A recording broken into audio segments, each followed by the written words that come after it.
Bismillahirrahmanirrahim. Assalamualaikum warahmatullahi wabarakatuh. Alhamdulillahirabbil alamin. Wassalatu wassalamu ala sayyidina Maulana Muhammadin wa ala alihi washabbihi ajma'in. Pada kesempatan kali ini saya akan menyampaikan hadis arba'in yang pertama. Sebelumnya saya sampaikan terima kasih dan saya bersama-sama kita bersyukur kehadirat Allah SWT atas segala nikmatnya kita tetap iman, Islam, istiqomah semoga sampai akhir zaman. Oke, kita mulai dengan kecintaan kita kepada Rasul, maka kita juga harus memahami hadis-hadis dari Rasulullah, khususnya hadis arba'in. Hadis yang pertama yang membahas tentang segala perbuatan ditentukan niatnya. An Amiril Mu'minin Abi Hafsin Umar bin Al-Khattab radhiyallahu anhu qala sami'tu Rasulullah sallallahu alaihi wasallam yaqul innamal a'malu binniyati wa innama likulli imri'in ma nawa faman kanat hijratuhu ila Allah wa rasulih fa hijratuhu ila Allah wa rasulih wa man kanat hijratuhu lidunya yusibuha aw imra'atin yankihuha fa hijratuhu ila ma hajara ilaih. Amirul Mukminin Abu Hafs Umar bin Khattab radhiyallahu anhu berkata, aku mendengar Rasulullah sallallahu alaihi wasallam bersabda, semua amal perbuatan tergantung niatnya dan setiap orang akan mendapatkan sesuai apa yang ia niatkan. Barang siapa berhijrah karena Allah dan Rasulnya, maka hijrahnya untuk Allah dan Rasulnya. Dan barang siapa berhijrah karena dunia yang ia cari atau wanita yang ingin ia nikahi, maka hijrahnya untuk apa yang ia tuju. Hadis ini membicarakan tentang niat. Yang selanjutnya fikul hadis atau kandungan hadis secara singkat. Yang pertama bisa kita simpulkan yaitu syariat niat. Para ulama sepakat bahwa perbuatan seorang mukmin tidak akan diterima dan tidak akan mendapatkan pahala kecuali jika diiringi dengan niat. Dalam hal ibadah inti seperti khususnya adalah ibadah sholat, haji, puasa atau ibadah mahdhah. Niat merupakan rukun, karenanya ibadah-ibadah tersebut tidak akan sah kecuali jika diiringi dengan niat. Adapun dalam ibadah yang merupakan sarana dari ibadah inti seperti wudhu, seperti mandi, begitu juga amalan ibadah yang lain yang menjadi pengantarnya, yang menyempurnakan dari ibadah yang utama itu.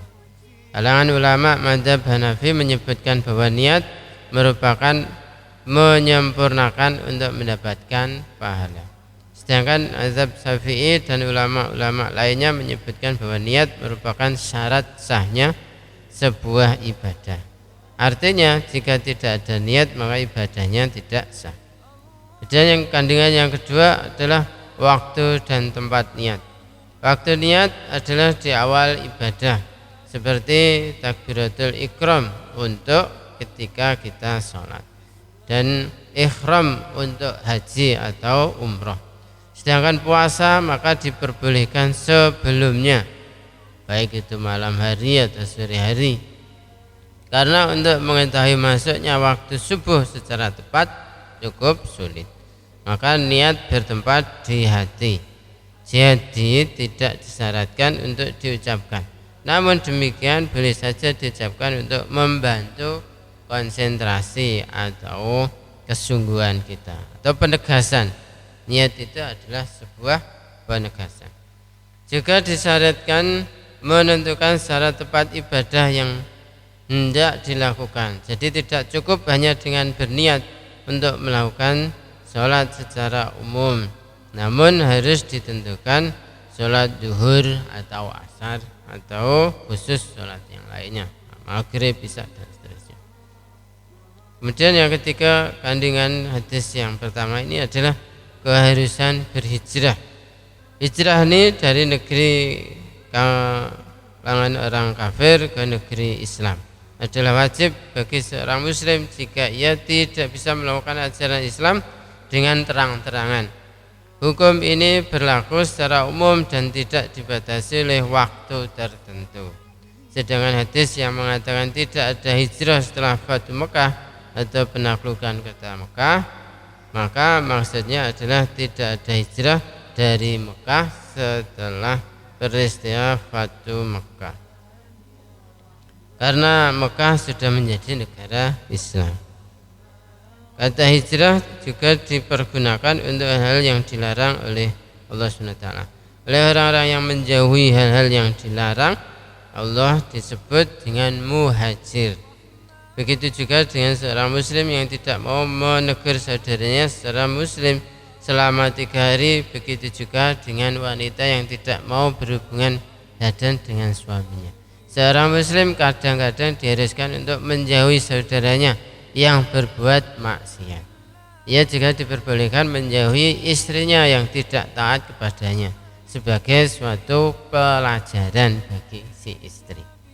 Kemudian yang keempat, orang yang berniat melakukan kebaikan namun karena satu hal lain, misalnya sakit parah ataupun meninggal dunia, sehingga ia tidak bisa melaksanakannya, maka ia tetap akan mendapatkan pahala. Al-Baidawi berkata, amal ibadah tidak akan sah kecuali jika diiringi dengan niat, karena niat tanpa amal diberi pahala, sementara amal tanpa niat adalah sia-sia. Perumpamaan niat bagi amal ibarat ruh bagi jasad. Jasad tidak akan berfungsi jika tanpa ruh, bahkan dianggap bangkai, dan roh tidak akan tampak jika terpisah dari jasad.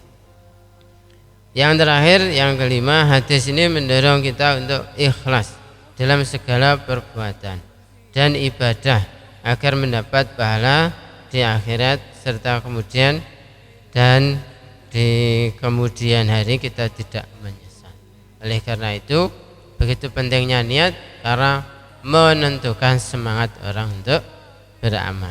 Bahkan orang yang semangat di dalam niatnya, dia juga akan semangat di dalam ibadahnya. Wallahu a'lam bishawab. Semoga bermanfaat dan semata-mata ini adalah atas apa yang menjadi kehendak Allah SWT. Demikian kurang lebihnya, mohon maaf apa yang kita sampaikan terkait dengan kandungan hadis yang pertama, yaitu tentang niat. Allah semoga senantiasa melimpahkan keberkahan atas usia yang Allah amanahkan pada kita. Wallahu a'lam. Assalamualaikum warahmatullahi wabarakatuh.